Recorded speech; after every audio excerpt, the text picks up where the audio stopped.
Alright folks, here are the answers to quiz 3.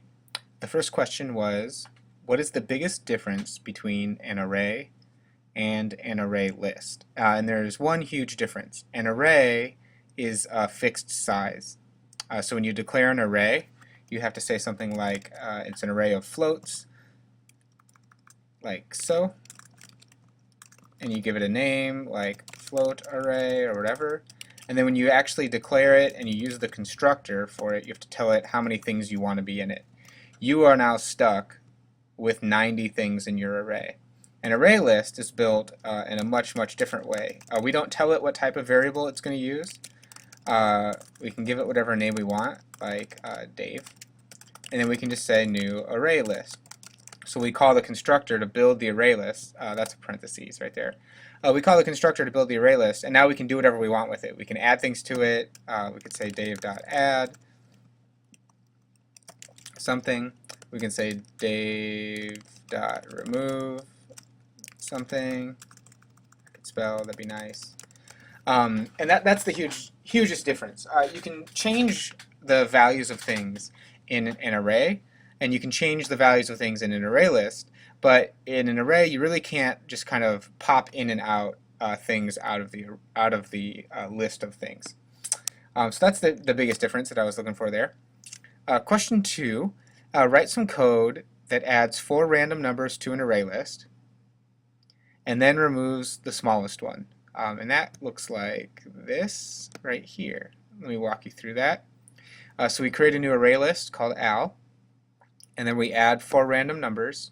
I could have done this with a loop. That would be totally cool, but it's only 4 numbers, so who cares? I then print out al so you can see what they are beforehand. And then I use a loop to look through each one to see if they are the lowest. And let me show you how I did that. So I kept track of the index of the lowest one. So by index, I mean where we are in the array list. So say we had 23, 24, 65, and 78.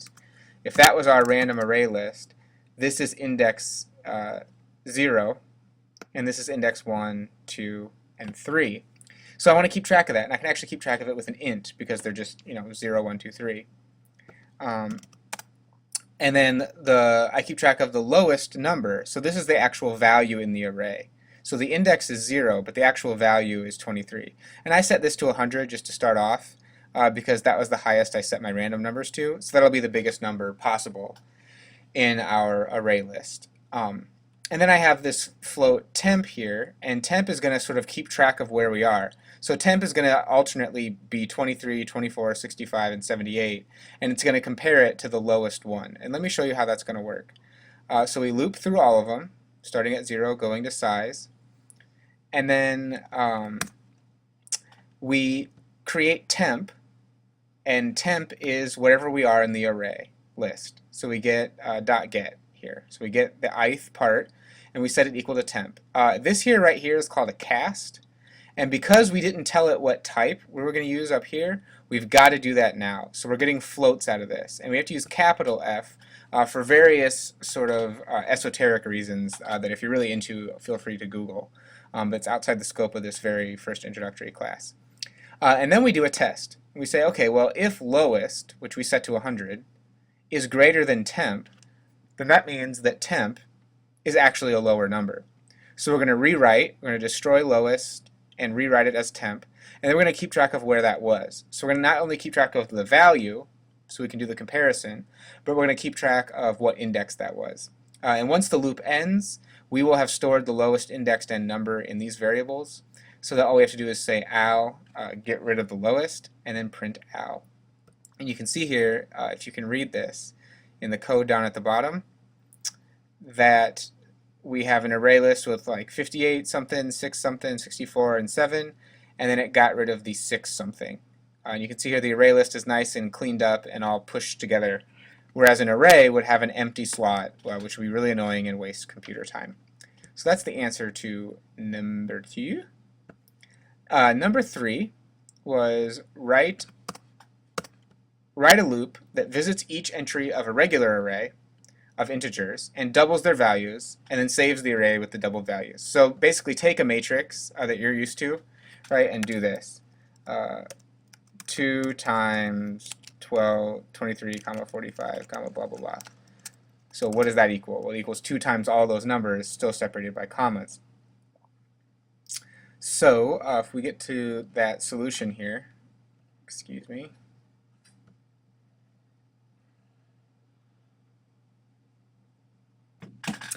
and so here's the answer to question 3. We initialize an array. And notice here we have to tell it how big it has to be. I picked this randomly at 1,000. This is an array of integers. And notice here that the type of the variable is really, it doesn't say the word array. It says it's an integer, but then these sort of box of square brackets, they represent an array. And it's called int array, which because I'm very creative.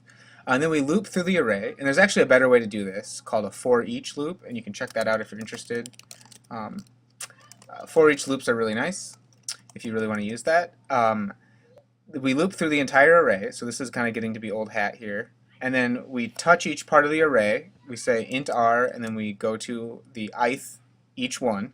And we're going to set a random number in there. And I have to set a random number between 1 and whatever I want, or 0 and whatever I want. But then I have to round it because this produces floats, and we declared an array of integers. So that's how we keep track of keeping the array types correctly. Okay, and then we're going to print out some random part of the array just to see one number to check ourselves. So we see the 500th entry because we have 1,000 of them. And then we loop through the array again, and we basically just say take each part and multiply that entry by 2. So this is the multiply by current value operator, and then we print it out. And we see, if we run this very fantastic engaging program, that 46 turns into 92. Isn't that just mind-blowing?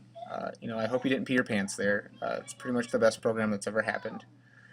All right, and the final question was, write a function that calculates and returns the volume of a sphere by accepting the radius of the sphere as a parameter. Another word for parameter is argument that some people will use. I like the word parameter better. And here's how that looks. I don't even need to go to processing to do it.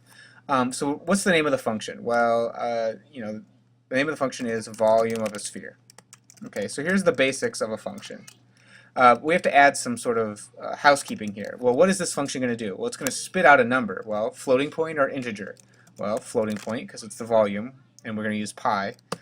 And then we actually have to get into our program and do some work. So let's create a variable called volume and calculate it. So the area or the volume of a sphere is 4/3 pi r cubed. So we do 4 times pi times the radius cubed. But how do I do this? Well, I need to know the radius, and that's where this argument business comes in. I need to send it that radius. So I need to send it the radius, but I can't just tell it wants a rad. It needs to know what type of variable. So this is actually one thing here. It wants a float that is called rad. And so then down here, I can't use the caret operator. That actually doesn't work in processing. So I have to say rad times rad times rad. There's a better way to do that, but hey, this will still work. Then divide the whole thing by 3, and there's your volume. So all we had to do was call a vol sphere with a number, and we're going to get out the volume of the sphere. Actually, this doesn't work yet. We have to do one last line, which is return the volume. So if we want to use this, all we would say is vol sphere 4, and this would output the volume of a sphere of radius 4, which I don't know what that is. Something big. So that's how you use it. You're used to using functions that processing has already defined for you. Things like smooth, right? That's a function they already built for you, and it doesn't accept anything here. So if you were to look deep into the code, you'd see a signature for this function that looks something like this, void smooth. A lot of you have questions about what does void mean. And then this is exactly what it means. It means that smooth doesn't give anything back, it just does something. And then right here, code for anti-aliasing.